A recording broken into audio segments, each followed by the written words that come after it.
Bismillahirrahmanirrahim. Assalamualaikum warahmatullahi wabarakatuh. Salam sejahtera untuk kita semua. Om Swastiastu, Namo Buddhaya, salam kebajikan, Sampurasun. Rahayu Sagung Dumadi. Yakinkan semua makhluk di semesta ini, baik yang kelihatan maupun yang tidak kelihatan, di setiap ruang dan waktu, di semua tingkatan, senantiasa hidup berbahagia dan bebas dari segala bentuk penderitaan. Mari kita bertekad diri kita semua dan yakinkan dengan penuh kesadaran bahwa kita lahir ke semesta ini bukanlah kebetulan. Kita semua datang ke semesta ini direncanakan oleh pemiliknya. Allah berulang kali mengatakan dalam Al-Quran, Huwaladzi yusawwirukum fil arham kaifa yasha. Dialah Allah Al-Musyawwir, arsitek agung, yang telah menciptakan semuanya dengan penuh rencana. Mari kita yakinkan bahwa kelahiran kita ke semesta ini karena direncanakan oleh Dia, Sang Arsitek Agung.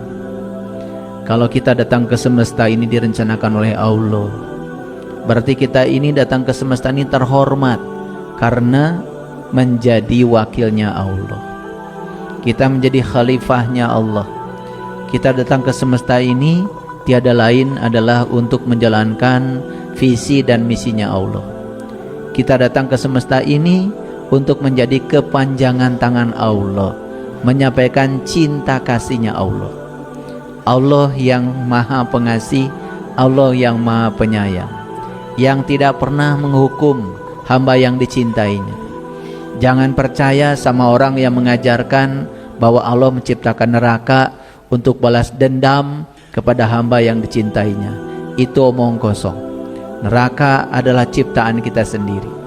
Allah berulang kali mengatakan segala kebaikan dari Allah, tapi segala keburukan itu buah tanganmu sendiri. Diulang-ulang di banyak ayat dalam Al-Quran. Oleh karena itu, para sahabat, marilah kita selalu sadar bahwa kita ini makhluk cahaya yang dibungkus dengan tubuh untuk mencahayakan semesta. Kita ini adalah wakil Allah untuk menyampaikan cinta kasihnya Allah. Tidak boleh di semesta ini kita membuat kerusakan. Tidak boleh di semesta ini kita menyakiti makhluk lain, siapapun itu.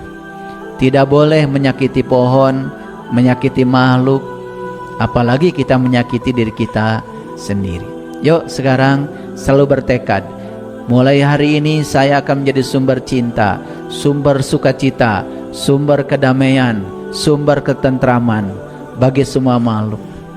Tidak boleh ada makhluk lain yang berkurang kebahagiaannya bertemu dengan saya. Percaya sama saya, hadiah orang yang selalu memancarkan cinta adalah cinta itu sendiri. Kalau Bapak Ibu sudah bisa mempraktekkan itu, bahkan segala berkah itu datang tanpa diduga. Wa yarzuqhu min haitsu la yahtasib.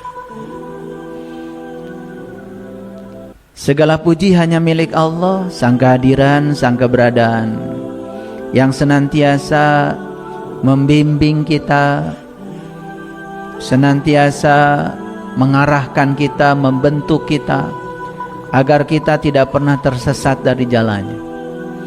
Kalau kita selalu mengikuti azannya Allah. Azan itu sebetulnya bukan seruan yang dilakukan oleh manusia. Itu cuma syariat saja. Tapi azan yang sebenarnya itu dilakukan langsung oleh Allah. Azan itu seruan. Dan Allah itu menyeru langsung dari dalam setiap ruang dan waktu.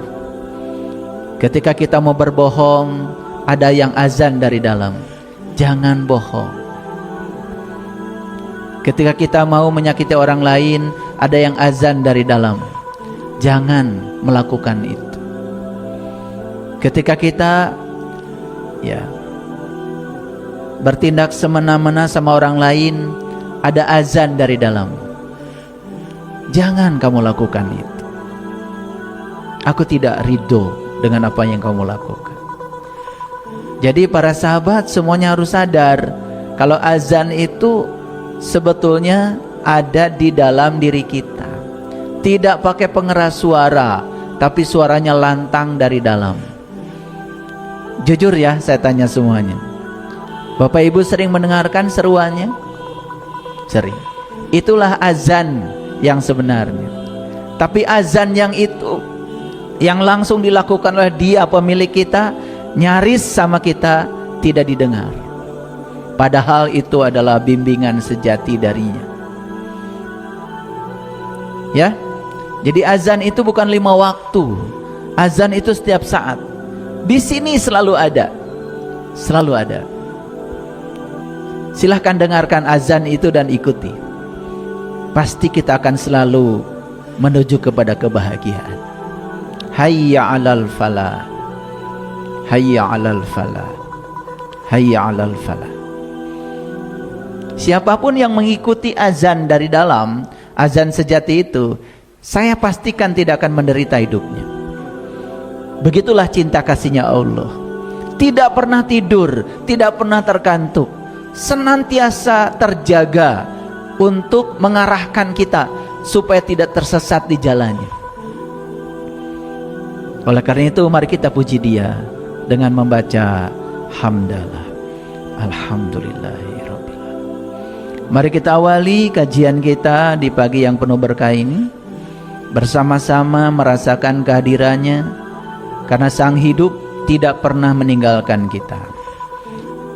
Para sahabat bisa mendengarkan suara saya karena kehadiran Allah dalam diri kita.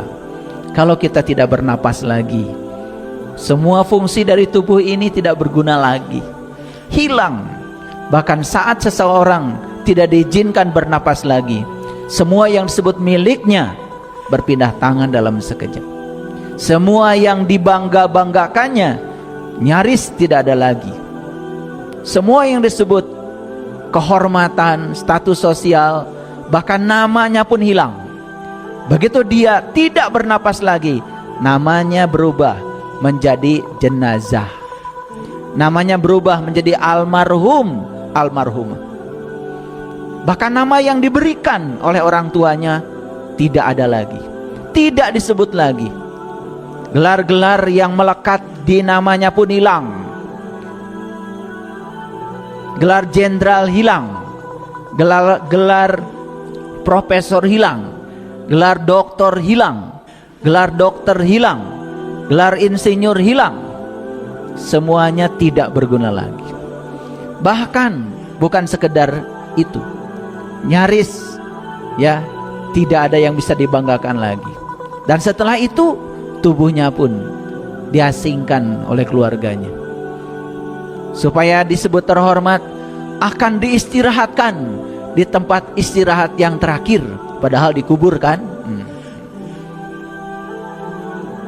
Oleh karena itu mari kita sapa asma Allah dengan kelembutan dan cinta, seraya membaca basmalah. Bismillah. Kajian kita hari ini meneruskan satu intuisi yang pernah menyelinap lewat kesadaran saya di salah satu kajian saya, yang judulnya adalah ketika agama hanya hidup di rumah ibadah tetapi mati di ruang kehidupan. Dan fakta sekarang kita saksikan, agama itu, syiar agama itu hanya kelihatan di rumah ibadah, tetapi agama tidak kelihatan lagi di pasar. Agama tidak kelihatan lagi di kantor. Agama tidak kelihatan lagi di rumah tangga. Agama tidak kelihatan lagi di ruang-ruang kehidupan. Dan inilah agama sudah kehilangan tujuan awalnya. Karena tujuan agama itu cuma dua, para sahabat. Yang pertama adalah ketuhanan, yang kedua adalah kemanusiaan. Ketuhanan berarti kesifati sifat-sifat Tuhan. Dan siapapun yang kesifati sifat-sifat Tuhan, maka dia akan punya kemanusiaan. Jadi kemanusiaannya manusia sesungguhnya adalah sifat-sifat Tuhan yang melekat di dalam dirinya, yang sering disebut tahaluk bi ahlakillah, berakhlak seperti akhlaknya Allah. Itulah yang diajarkan Nabi Muhammad. Makanya beliau diutus ke semesta ini, tidak pernah beliau mengatakan, aku diutus ke dunia untuk menyebarkan agama Islam. Tidak. Hadisnya sering kita dengar, innama bu'istu liutammima makarimal akhlak. Aku diutus ke dunia ini, aku dibangkitkan ke semesta ini, hanya satu tujuanku, memuliakan akhlak. Kalau begitu agama posisinya apa? Agama adalah jalan, agama adalah alat.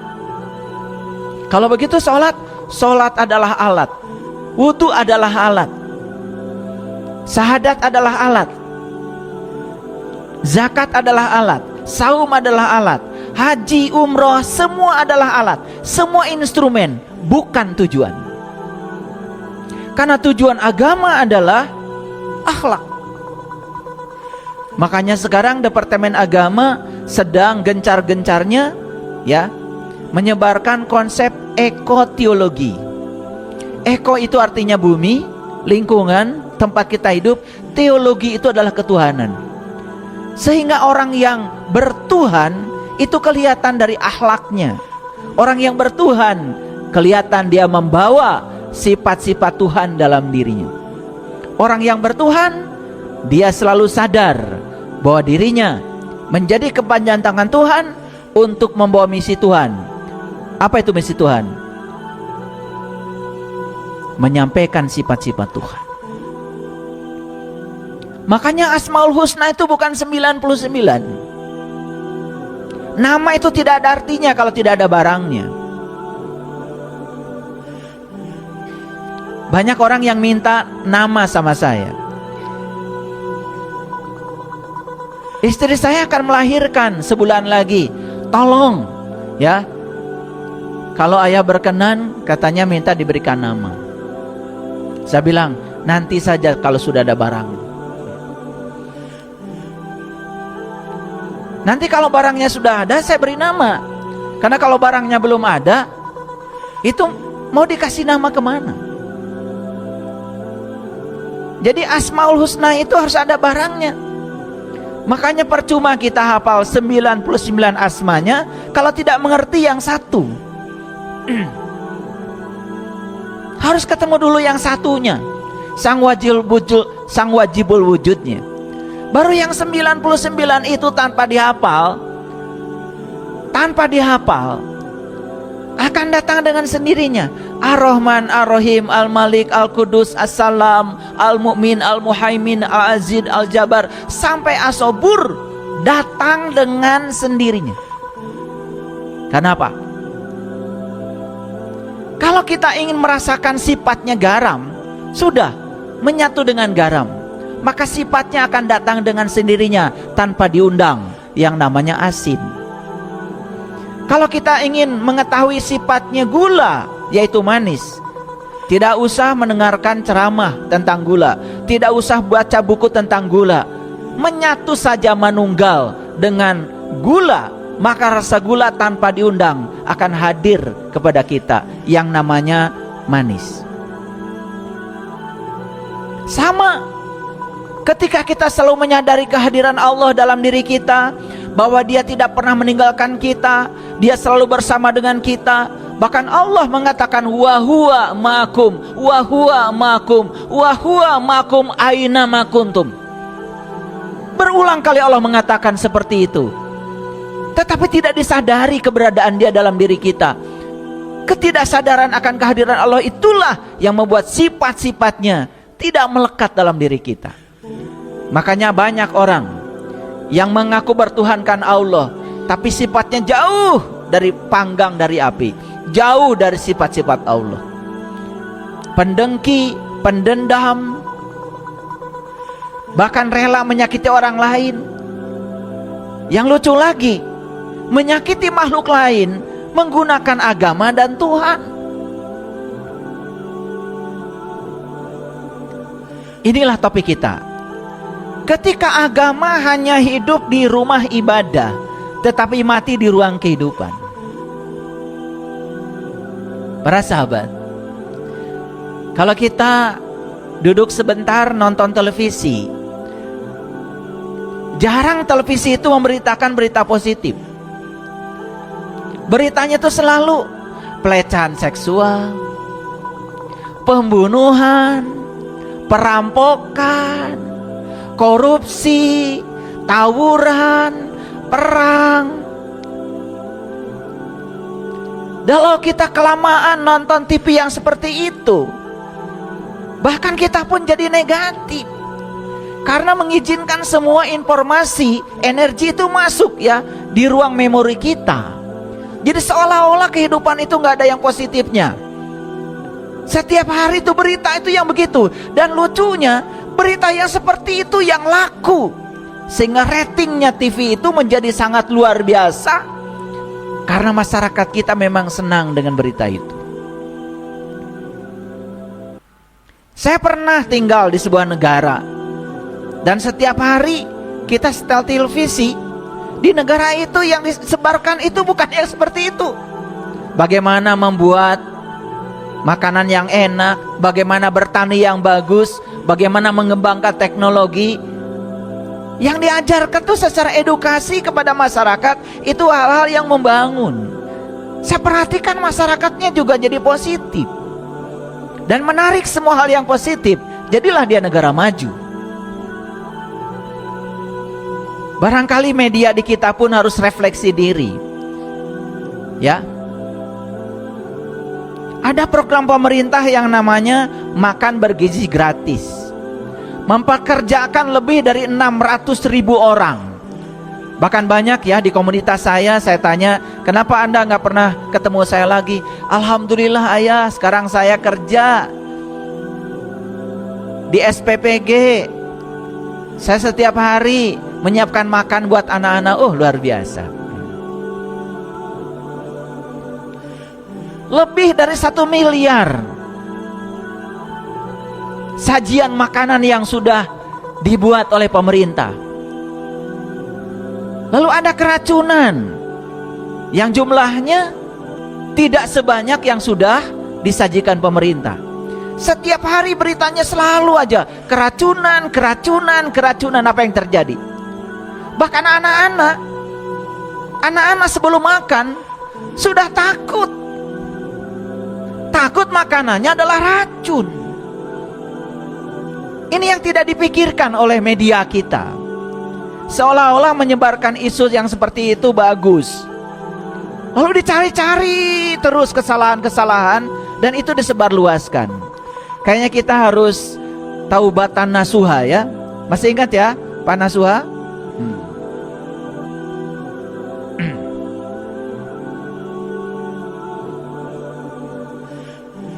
Nah inilah. Jadi kita mengartikan syiar agama itu ketika masjid penuh. Mengartikan syiar agama itu kalau peringatan hari besar agama orang datang penuh. Tidak pernah melihat efeknya. Harusnya masjid penuh belum syiar. Kalau nilai-nilai yang diajarkan di masjid itu, di gereja, di pura, ya, di wihara, itu belum nampak menjadi nilai-nilai hidup yang positif. Saya sering menyaksikan Bapak Ibu, ini adalah pemandangan yang nyata. Kalau sudah selesai acara Maulid Nabi, Isra Mi'raj, apa saja kegiatan keagamaan, selesai acara itu, ya, apalagi bikin panggung,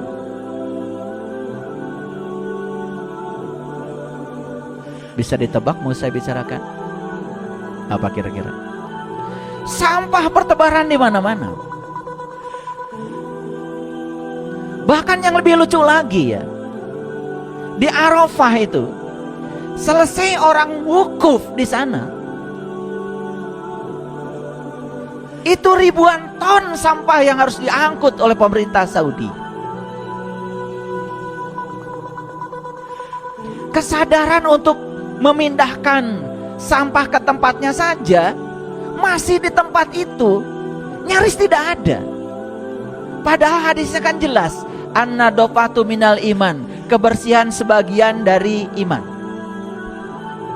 Kalau saya ya di kajian ini aja, saya disebut berhasil memberikan kajian kalau tidak ada lagi botol air mineral yang berantakan di masjid ini.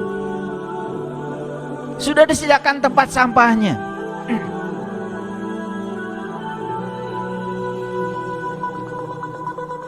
Jadi agama itu cuma hidup di tempat ibadah, tetapi tidak hidup di ruang kehidupan. Malah justru dia mati di ruang kehidupan.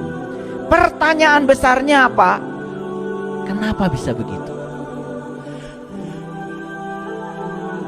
Ya Bapak Ibu, yang sedang diselidiki KPK, bagi-bagi kuota haji. Itu kan haji itu atas nama agama Bapak Ibu, atas nama Tuhan kan? Betul nggak? Kuotanya diperjualbelikan. Ada yang disogok, ada yang menyogok. Tidak ada satu travel pun yang memberangkatkan umat haji atau umroh ke sana bukan atas nama agama. Saya kira tidak ada. Apa yang terjadi? Ada yang kotor di situ, ada noda di situ. Padahal itu disebut perjalanan suci. Betul nggak Bapak Ibu? Oke, ya. Coba renungkan kata-kata saya. Orang sedang sholat di masjid, gak korupsi. Setuju ya dengan saya? Sedang sholat. Kan korupsi itu setelah selesai sholat. Betul nggak? Orang sedang sholat tidak berzina. Enggak Bapak Ibu. Sedang sholat. Kan habis sholat. Betul nggak? Orang sedang sholat nggak ada marah-marah, memaki-maki orang lain. Enggak Bapak Ibu. Kan habis sholat. Nah pertanyaannya adalah, kita ini sering merasa seolah-olah kalau sudah beragama di rumah ibadah, kita sudah selesai beragama. Padahal itu baru latihan beragama. Agamanya di ruang kehidupan. Ada nggak Bapak Ibu? Orang habis baca Quran, suami istri di rumah, habis itu berantem. Ada nggak Bapak Ibu? Ada apa banyak? Waktu baca Quran nggak berantem, mau baca Quran. Kan berantemnya setelah baca Quran. Jadi ini jangan-jangan agama itu tidak berhasil ya menjadi instrumen yang mengantarkan kita tercegah dari perbuatan keji dan munkar. Itu masalah kita hari ini. Perlu nggak Bapak Ibu saya bahas ini? Perlu ya, karena ini sangat relevan dengan kenyataan hidup. Baik, kalau gitu kita masuk. Bapak Ibu sering wudhu? Sering nggak? Berapa kali sehari? Oke. Waktu wudhu cuci tangan. Pakai apa? Pakai air. Ini tangan ini kalau habis dicuci ya, misalkan sebelum dicuci ya nyubit anak. Habis dicuci nih tangan ini ya pakai air, nyubit anak lagi nggak? Sebelum dicuci ngambil hak orang. Itu habis dicuci ngambil lagi nggak? Sebelum dicuci korupsi. Habis dicuci nih tangannya masih korupsi nggak? Itu maksud saya. Karena saat cuci tangan itu tidak sadar. Nih kalau saya mohon maaf ya, waktu cuci tangan itu saya ingat-ingat ya, sebelum saya cuci tangan itu, ini mau cuci tangan aja, saya ingat-ingat saya melakukan apa ya, gitu. Makanya pada saat cuci tangan itu saya bicara sama tangan saya, maaf ya tangan, tadi saya melakukan ini itu, dan setelah ini saya berjanji, saya larutkan semua kotoran yang melekat di tangan saya ini, biarlah dibawa oleh air, biarlah dilarutkan oleh air, sehingga saya tidak akan lagi menggunakan tangan saya untuk hal-hal yang tidak diridhoi oleh Allah saya. 5 kali saya wudu karena saya bicara dengan tangan saya. Ini tangan ini kayak ada remnya gitu loh.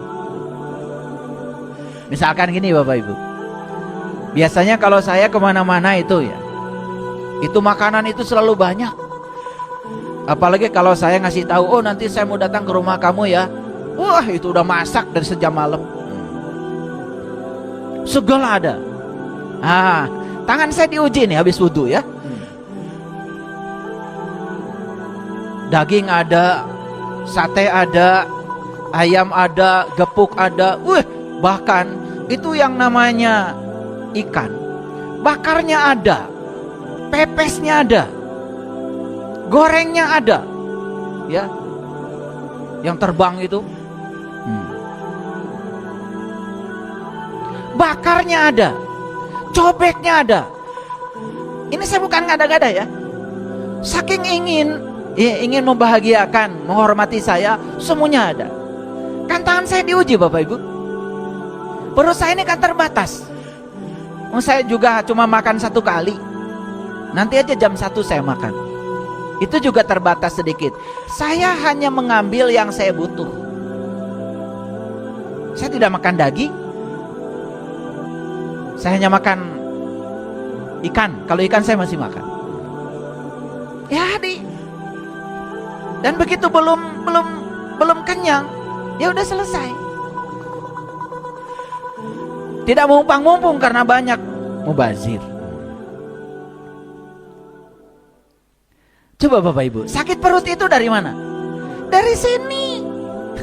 Dari sini, betul nggak? Coba ambil lagi. Yang ambil cabai itu siapa? Kan cabai nggak datang ke sini, betul nggak? Coba, saya kalau wudhu ya, cuci tangan saja, saya upacarakan waktu cuci tangan, sampai saya kadang-kadang menangis. Saya menyesal tidak menggunakan tangan saya seperti yang Allah mau. Saya minta maaf pada tangan ketika saya sedang mencucinya. Saya berterima kasih pada tangan saya ketika saya sedang mencucinya. Bahkan ketika saya sedang mencucinya, saya katakan I love you, I love you. Saya sangat mencintai kamu. Gitu nggak Bapak Ibu? Kalau itu enggak ya? Ya. Waktu wudhu memang Bapak Ibu ya tidak korupsi. Kan habis wudhu, berarti wudhunya tidak ada bekasnya kan? Betul nggak? Aduh. Apalagi yang tangannya ringan sekali ya, suka mukul sama orang gitu. Wudhu lagi mukul lagi, wudhu lagi mukul lagi. Mohon maaf Bapak Ibu, buat apa? Agama itu jadi upacara. Tujuan agama tidak tercapai, ketuhanan tidak tercapai, apalagi kemanusiaan. Banyak orang yang mengatasnamakan agama dan Tuhan, bahkan menyakiti makhluk lain. Bahkan binatang yang tidak bersalah kemudian dipotong atas nama Tuhan dan agama. Perlu direnungkan kembali Bapak Ibu. Dengarkan kata-kata saya. Pelajari Al-Quran. Apa yang disebut dengan penyembelihan? Pelajari. Itu bahasa hakikat itu. Al-Baqarah, sapi betina disembelih, baca itu. Yang mana sapi betinanya? Pelajari Quran, karena Quran pedoman hidup katanya. Setelah cuci tangan kemudian kita kumur-kumur. Saya kumur-kumur lama Bapak Ibu. Lama gitu. Bukan sekedar membersihkan kotoran fisik. Kotoran fisik mah gampang, digosok sama gigi juga habis. Tapi kotoran batin di sini. Saya ingat tadi saya bicarakan orang enggak ya? Saya kumur-kumur. Waktu saya mengeluarkan air, tolong air, bawa semua kotoran, kebiasaan buruk dari mulut saya. Jangan ada lagi orang yang terluka kebahagiaannya dengan mulut ini.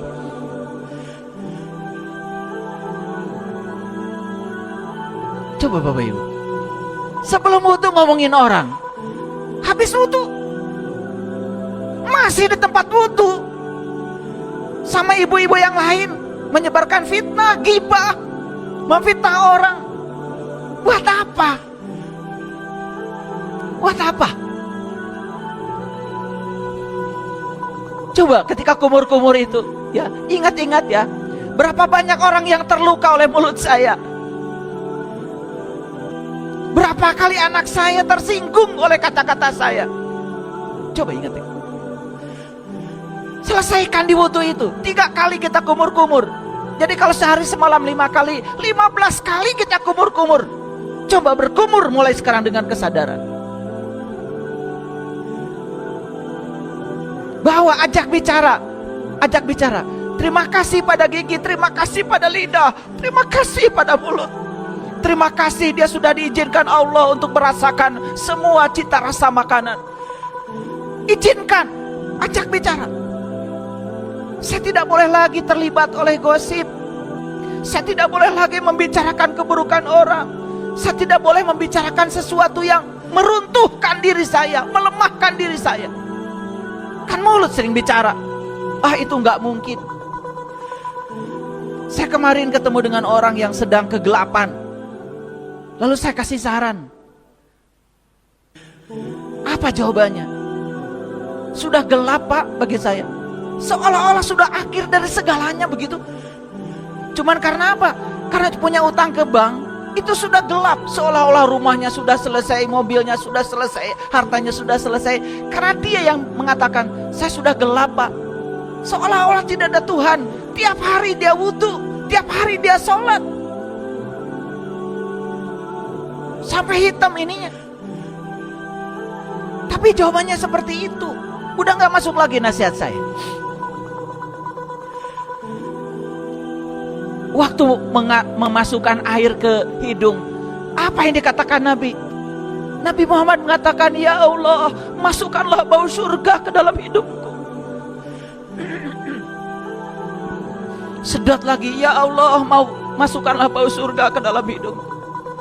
Saya nikmati doa itu. Saya nikmati doa itu. Surga Bapak Ibu di mana-mana. Ada orang yang ngasih minyak wangi sama saya.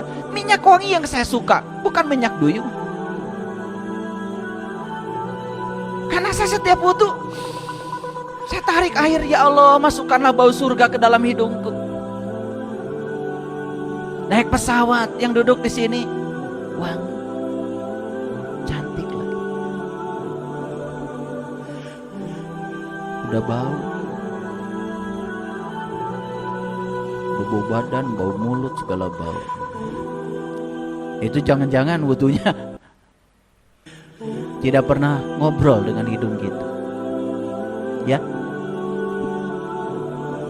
coba waktu membasuh wajah, apa yang dikatakan Rasulullah? Ya Allah, putihkan wajahku dengan cahaya.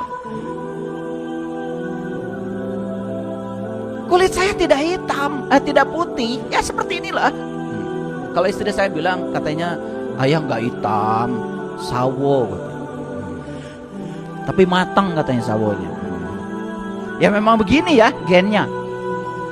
Tapi setiap wudu selalu, ya Allah, putihkan wajahku dengan cahayamu. Saya bukan ingin jadi orang terkenal, saya bukan jadi ingin orang yang tersanjung, tidak. Tetapi jangan ada orang ketemu saya menjadi takut dengan saya. Kalau putihkan wajahku dengan cahayamu, berarti kan jadikan wajahku menjadi sumber cahaya, sumber penerang, sumber kedamaian. Kan ada orang yang cantik, ganteng, tapi gak mau orang ketemu sama dia. Serem.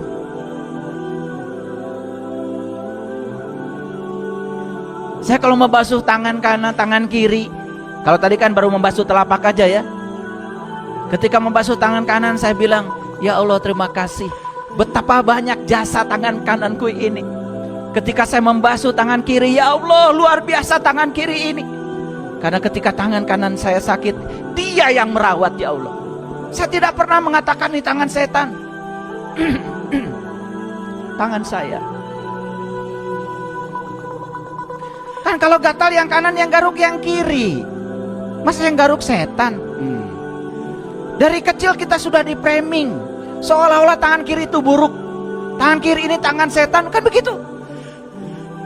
Saya selalu bilang sama tangan dan kiri, kamu dua-duanya sama kerennya, sama hebatnya, sama sempurnanya. Tanpa kalian, saya tidak akan bisa apa-apa. Makan dengan kedua tangan, betul Bapak Ibu? Betul nggak? Iya. Ketika kita makan yang alot-alot, yang kanan pakai sendok, yang kiri pakai garpu. Betul nggak? Luar biasa. Sempurna nggak Bapak Ibu kedua tangan ini? Luar biasa. Coba ajak bicara ketika wudu. Wudulah dengan kesadaran. Ini baru wudu belum sholat ya. Nanti terbawa ke dalam kehidupan kesadaran itu. Memang ketika wudu kan Bapak Ibu pasti menghadapi air ya. Tidak ngomongin orang. Ketika wudu Bapak Ibu tidak marah-marah kan? Enggak. Ketika wudu, tapi habis itu kan marah lagi. Habis itu kan kesel lagi. Lalu apa fungsinya wudu? Wudu itu berarti tidak bisa mengantarkan kita menjadi lebih sadar, lebih baik. Itu baru wudu aja kok. Ketika membasuh kepala, di Quran dikatakan wamsahu biru'usikum, sapu kepalamu. Itu perintahnya sapu loh. Bukan basahi kepalamu, bukan, sapu kepalamu. Itu Quran. Kalau perintahnya sapu kepalamu, ada apa dengan kepalamu? Kalau ada perintah tolong sapu ya ruangan ini, ada apa dengan ruangan itu? Kotor. Jadi kalau Allah bilang wamsahu biru'usikum, sapu kepalamu, berarti Allah tahu apa? Tahu kalau kepalamu itu kotor. Masih berpikir yang negatif, berpikir yang tidak mungkin. Betul nggak? Ketika sakit, berpikir sakit, bukan berpikir sehat. Padahal pengennya sehat. Betul nggak? Berpikir selalu khawatir, cemas, sedih. Katanya pengen bahagia. Coba 3 kali ketika wudu kita disuruh mengusap ini. Sapulah kepalamu. Makanya kalau saya begitu mengusap kepala ini, ya Allah, jangan izinkan lagi pikiranku ini menjadi diri palsuku. Jangan izinkan lagi pikiran ini memproduksi pikiran-pikiran yang tidak menunjang kehidupanku. Silahkan Bapak Ibu. Kita yang paling tahu isi ini apa. Itu nggak Bapak Ibu kalau wudu? Saya suka memperhatikan orang wudu ya.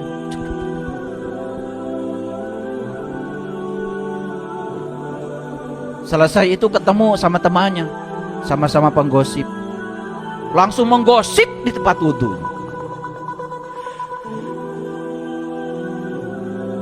Ini agama cuma hidup di rumah ibadah. Tapi agama mati di semua ruang kehidupan. Kenapa? Karena menjalankan agama nyaris tanpa kesadaran.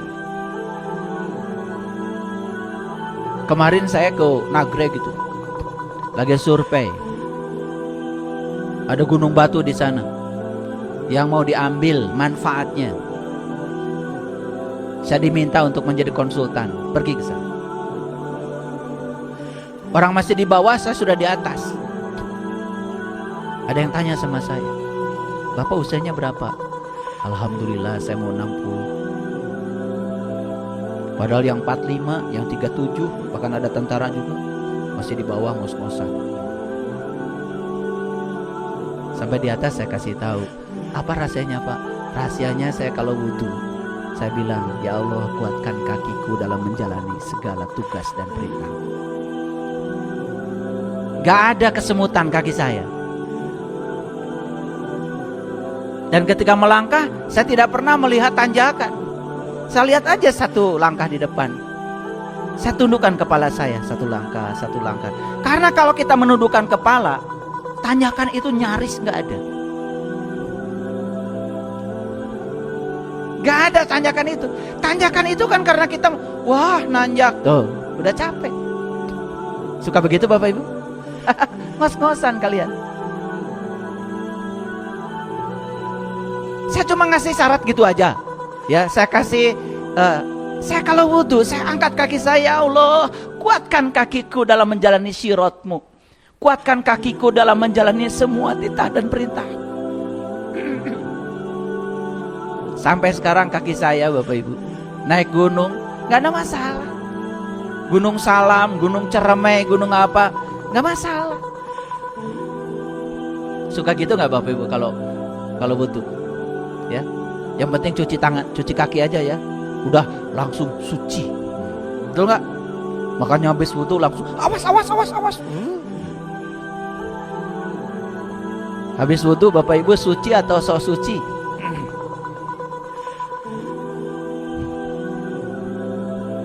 Tubuh kita ini nggak suci, lahir kencingnya masih ada di sini, beraknya masih ada di sini. Kalau dibedel ini, dibuka dalamnya. Bahkan yang mengotori WC itu kan tubuh kita, Bapak Ibu. Jadi sebenarnya wudhu itu lahir apa batin? Ya secara lahir memang kita jadi cuci muka, lumayan kan? Tangan kita yang kotor jadi dilarutkan, tetapi tidak menjadi suci. Lah kotoran masih ada di tubuh kita. Nabi Muhammad ngajarkan wudhu itu supaya kita suci batinnya.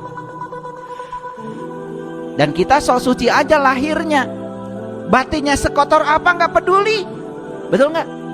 Coba pulang dari sini, coba nanti ya hadir sepenuhnya ketika berwudu, ketika cuci tangan, ingat-ingat tadi habis apa, ingat-ingat itu. Jadi kalau subuh habis wudu, nah antara subuh sampai duhur itu kamu melakukan apa dengan tangan ini? Ingat-ingat itu. Kalau ada yang tidak pantas dilakukan oleh tangan ini pada saat duhur, larutkan dengan air wudu. Bilang sama air wudu, saya larutkan semua sifat-sifat buruk yang melekat di tangan saya ini. Mau ngasih pada orang gak jadi, ini tangan. Larutkan di situ. Sekarang saya larutkan kepelitan tangan saya ini. Mau traktir teman gak jadi, bilang itu pada saat wudu. Maaf ya, tangan tadi sudah mau pencet gak jadi. Kan semua dilakukan oleh ini. Coba Bapak Ibu, tangan ini bukan sekedar memberi, tapi dia menerima semuanya. Berkah semuanya di sini, lewat sini. Ini saya baru cerita wudhu aja nih, baru cerita wudhu. Bayangkan Bapak Ibu, agama hanya terjadi di tempat wudhu. Betul nggak? Wah, di tempat wudhu laki perempuan harus pisah. Betul? Habis wudhu selingkuh.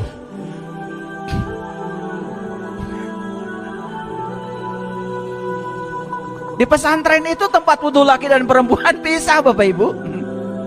Malah pimpinannya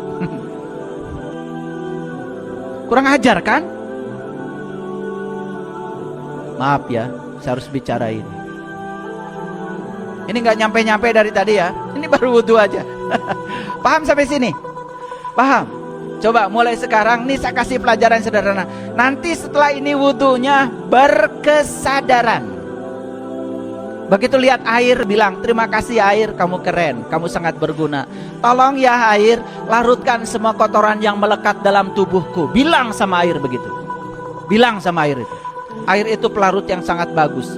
Dia bukan sekedar menghilangkan kotoran, tapi izinkan dia untuk membawa semua sifat-sifat buruk di mulut kita, di tangan kita, di wajah kita. Di wajah ini banyak sekali masalah. Di mata bermasalah, di telinga bermasalah, di hidung bermasalah, di mulut bermasalah. Makanya khusus mulut dicuci. Betul nggak? Mata sih masih mending, nggak ada di wudhu upacara mencuci mata, udah sekalian aja saya mencuci wajah. Tapi khusus bagian penting dari ini nih, yang kotor ini, dikumur-kumur 3 kali. Nanti kalau kumur-kumur yang lama, ya boleh sejam juga. Imajinasikan sampai kotoran di mulutmu itu sudah masuk di air dan begitu keluar, imajinasikan yang keluar itu warnanya hitam legam, sudah membawa semua kotoran di mulut kita. Ini bukan ilmu nujum, ini sains. Dan nanti Bapak Ibu seminggu aja wudhu yang seperti ini, aduh luar biasa. Nanti mulutmu itu kalau mau ngomongin orang pun ada remnya. Kan sekarang nggak ada remnya, betul nggak? Jebol terus. Oke. Kalau ada yang tidak suka langsung keluar dari mulut ini, pop, pop, pop, pop, gitu. Betul nggak? Iya. Oke. Itu baru tuh Bapak Ibu. Bayangkan ya, kalau semua sholat, syahadat, zakat, saum, haji, saya kupas jadi semuanya dan dibawa ke dalam kehidupan luar biasa. Ketika takbiratul ihram berdiri tegak, itu kan ada pesan di situ. Tegakkan kamu, jangan lemah kamu, ya kan? Hadapi semua tantangan, karena mereka dihadirkan oleh Tuhan bukan untuk melemahkan kamu, untuk membuat kamu jadi besar. Pesannya banyak sekali. Ruku, sujud, luar biasa. Dipungkas dengan salam, Assalamualaikum warahmatullahi wabarakatuh, ke sebelah kanan. Aku siap menerima kanan dengan damai. Karena dibalik yang terjadi, dibalik kanan ini, Assalamualaikum warahmatullahi wabarakatuh. Ada rahmat, ada berkahnya Allah. Begitu memalingkan wajah ke kiri, Assalamualaikum warahmatullahi. Aku siap menerima dengan damai kiri. Karena di balik kiri ini ada rahmat dan berkah Allah. Aku siap menerima semua yang disebut berkah. Aku siap menerima yang disebut musibah. Bagiku tidak ada berkah, tidak ada musibah. Aku terima dengan damai yang sama. Bayangkan ketika mengucapkan salam dengan kesadaran seperti itu. Sadar nggak Bapak Ibu? Assalamualaikum.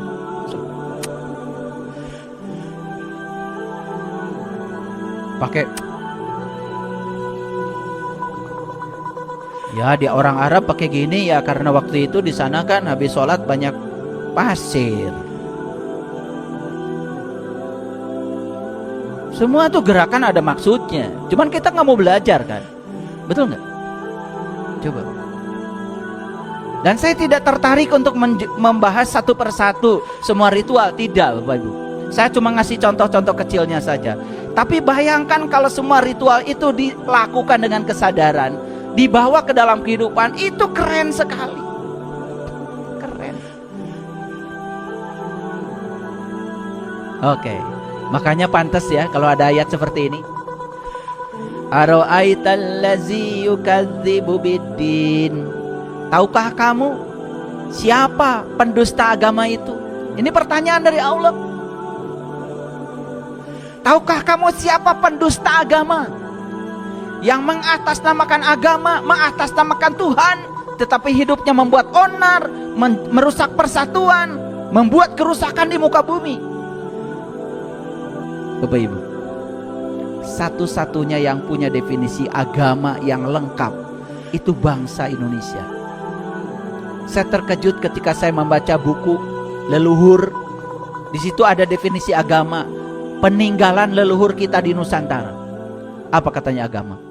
Agama adalah latihan dasar menempa diri untuk membentuk tata krama dan kehalusan hati nurani, untuk membentuk manusia yang berbudi pekerti luhur dan berakhlak mulia.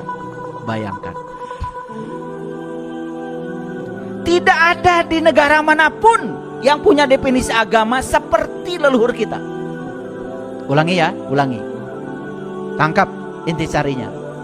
Agama adalah latihan dasar untuk menempa diri supaya terbentuk tata krama dan kehalusan hati nurani, untuk membentuk budi pekerti luhur dan akhlak yang terpuji. Bayangkan. Jadi agama itu adalah latihan dasar, latihan menempa diri. Tujuannya adalah membentuk tata krama dan kehalusan hati nurani.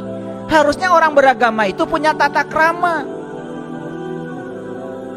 Katanya beragama, pakai baju kayak orang suci, mulutnya menghujat.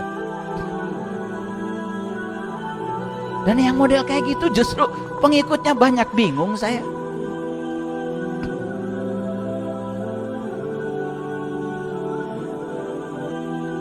Untuk membentuk tata krama dan kehalusan Hati nurani. Jadi kalau orang sudah beragama harusnya hati nuraninya tuh halus. Bisa merasakan penderitaan orang lain, bisa merasakan kesusahan orang lain, peduli pada orang lain.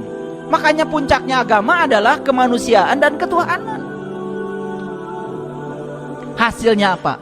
Hasilnya adalah terbentuklah manusia yang berbudi pekerti luhur dan memiliki akhlak yang terpuji.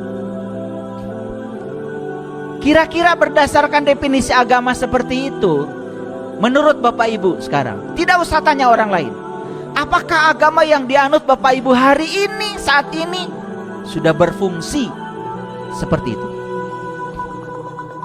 Sudah apa belum? Pasti jawabannya OTW saya, on the way terus, ya. Makanya pantas kalau Allah mempertanyakan pada kita, Ara'aital ladzi yukadzibu biddin. Tahukah kamu siapa pendusta agama itu? Ini pertanyaan harus dijawab. Bapak Ibu, apakah yang harus menjawab pertanyaan ini? Orang yang mengaku beragama atau yang tidak beragama? Siapa? Yang mengaku beragama.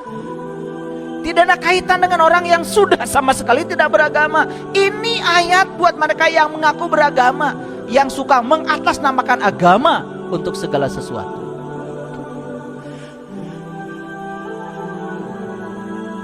Jawab. Tahukah kamu siapa pendusta agama itu? Mau jawabannya? Allah jawab, "Fazalikal ladzi yad'ul yatim." Itulah orang yang mentelantarkan yatim. Gak pakai anak, yatim. Pakai anak lagi. Suka ngarang kita itu. Jadi pendusta agama itu kata Allah, mereka yang mentelantarkan yatim. Siapa yatim? Sudah saya jelaskan berulang-ulang. Yatim itu yang tidak beribu, yang tidak berbapak. Berarti yatim itu yang tidak pernah dilahirkan. Ayo kita rubah paradigma kita. Ada orang yang tidak punya ibu, tidak punya bapak, hidupnya susah, ya bantu. Yang punya ibu bapak pun kalau susah bantu, jangan nunggu mati dulu ibu bapaknya. Paham maksud saya? Kalau mau bantu, bantu aja. Kata orang Sunda, nulung kanu butuh, nalang kanu susah. Jangan ditanya, punten, gaduh ibu Rama keneh henteu. Nah, makan nanya gitu, da abdi mah bade ngabantos teh, kanu tos teh gaduh ibu Rama. Bapak Ibu, kalau yatim itu yang tidak beribu, tidak berbapak secara fisik, Presiden Prabowo itu yatim. Donald Trump yatim. Saiful Karim yatim. Mikir atuh, diajar agama teh. Yatim itu yang tidak beribu, tidak berbapak, berarti dia tidak pernah dilahirkan. Yang tidak pernah dilahirkan Bapak Ibu cuma jiwa. Karena jiwa itu gak pernah dilahirkan, tapi ditiupkan, kata Allah. Ketika aku sudah selesai menciptakan tubuhmu, aku tiupkan ruhku. Itulah yatim. Clear sampai sini? Oke, sekarang saya mau nanya, Bapak Ibu wudu, sholat, syahadat, zakat, saum, haji, umroh, seberapa kali? Pertanyaan saya, apakah semua ritual yang Bapak Ibu lakukan itu melibatkan jiwa? Atau hanya gerakan-gerakan tubuh saja? Atau hanya luarnya saja, jiwanya gak peduli? Sholat cuman berdiri, ruku, sujud, itidal, tetapi jiwa sama sekali tidak dilibatkan. Bahkan jiwa tidak kenal siapa dirinya. Bahkan jiwa tidak kenal siapa Tuhannya. Lucu, bahkan banyak orang yang saya tanya, ketika kamu sholat, Sebenarnya kamu sedang apa? Saya sedang menghadap Allah. Menghadap, berarti Allah di depan dong. Tunjukkan sama saya satu ayat saja di Quran yang mengatakan bahwa Allah di depan kamu. Tidak ada. Yang ada Allah mengatakan, aku meliputi kamu. Aku bersama kamu. Lebih dekat daripada urat di lehermu. Tidak ada ayat yang saya dapat di Quran yang mengatakan Allah di depan. Tapi kalau kita sholat kayak yang benar ya, sedang apa? Menghadap Allah. Berarti menghadap Allah di mana? Di depan. Kalau Allah di depan berarti kita di mana? Di belakang. Kalau Allah di depan, kita di belakang, berarti Allah dengan kita terpisah atau bersatu? Tunjukkan sama saya ayat yang mengatakan bahwa Allah terpisah dengan kita. Tunjukkan sama saya. Gak ada, Bapak Ibu. Allah mengatakan, aku meliputi kamu. Bahkan Allah mengatakan, jika ada yang bertanya tentang aku, katakan fa inni qarib. Aku dekat. Banyak yang keliru gak selama ini? Banyak apa banyak sekali? Tapi sadar gak sekarang? Oke. Sadar bahwa itu keliru, itulah kekuatan. Sadar bahwa saya punya kelemahan, itulah kekuatan. Orang yang lemah tetapi tidak sadar, bahkan gunakan topeng untuk menutupi kelemahan, itulah kerapuhan. Jangan heran kalau agama hanya hidup di rumah ibadah, tetapi agama tidak ada di pasar, tidak ada di kantor. Bapak Ibu, korupsi itu bukan dilakukan orang ketika sedang sholat, sebelum sholat dan sesudah sholat. Sampai Pak Presiden pusing. Kenapa? Ini korupsi di Indonesia ini sudah merambah ke seluruh aspek kehidupan. Bayangkan. Semua birokrasi koruptif. Mental ini. Padahal negara kita negara yang beragama. Tidak boleh di Indonesia ada orang mengaku bangsa Indonesia tidak beragama.